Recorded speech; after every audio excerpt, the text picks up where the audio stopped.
एक गांव में रामू नाम का एक आदमी अपनी पत्नी विमला और बच्चों छुटकी और पप्पू के साथ रहता था। विमला रामू की दूसरी पत्नी थी और बहुत ही दुष्ट औरत थी। वो जरा जरा सी बात पर पप्पू और छुटकी को चांटा मार दिया करती थी।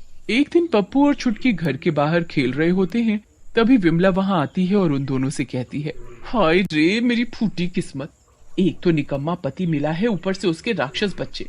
अपने पिता की बुराई सुनकर छुटकी से नहीं रहा जाता और वो विमला से बोलती है, माँ तुम पिताजी को कितना भला बुरा कहती हो, पिताजी तो आपको कभी कुछ नहीं कहते, ऐसे मत बोलो पिताजी के बारे में। छुटकी की बात सुनकर विमला को और गुस्सा आ जाता है।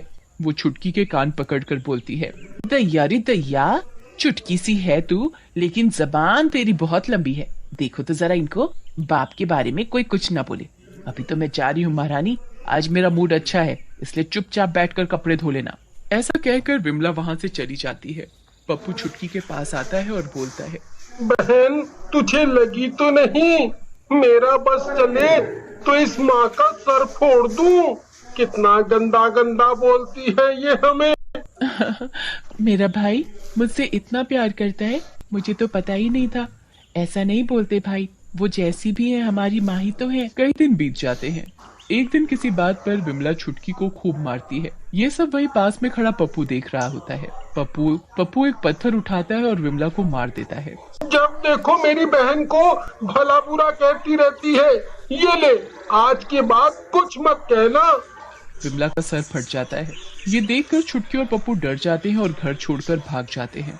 भागते भागते वो दोनों जंगल में पहुंच जाते हैं। अरे पप्पू भाई, हम दोनों ने ध्यान नहीं दिया, हम तो जंगल में आ गए, चल घर चल, नहीं तो पिताजी दुखी होंगे।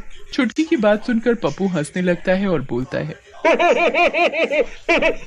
घबरा क्यों रही है छुटकी, अब तो हम आजाद हुए हैं उस औरत से। मैं कहीं नहीं जाऊंगा, बहुत दुखी करती है वो हमें।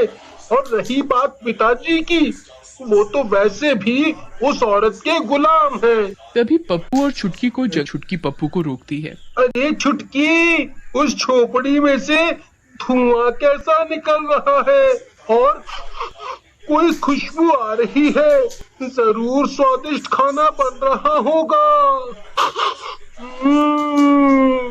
रुक जा भाई, आगे मत की। और पप्पू की आंखें फटी की फटी रह जाती हैं। सामने एक बहुत ही डरावनी चुड़ैल खड़ी होती है।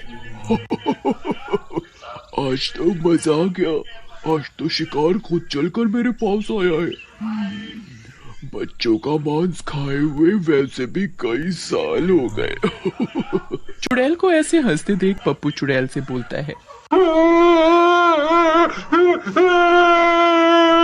चुड़ैल जी, खाना है तो मुझे खा लो, मेरी बहन को मत खाना, इसे जाने दो प्लीज।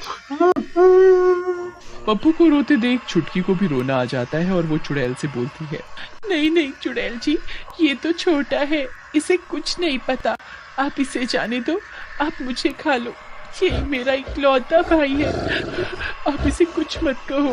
पप्पू और छुटकी की बात सुनकर चुड़ैल का गुस्सा शांत हो जाता है और वो मुस्कुराते हुए बोलती है, तुम दोनों भाई बहन का प्यार मुझे अच्छा लगा, तुम दोनों जाना चाहते हो चले जाओ, मैं तुम दोनों को ही कुछ नहीं कहूँगी। चुड़ैल की बात सुनकर छुटकी बोलती है, आप कितनी अच्छी हैं चुड़ैल जी, आप हम दोनों को जिंदा छोड़ रही हैं, लेकिन हम दोनों घर जाएंगे तो भी हमारी मौत पक्की है, हमारी सौतेली माँ हम दोनों को जान से।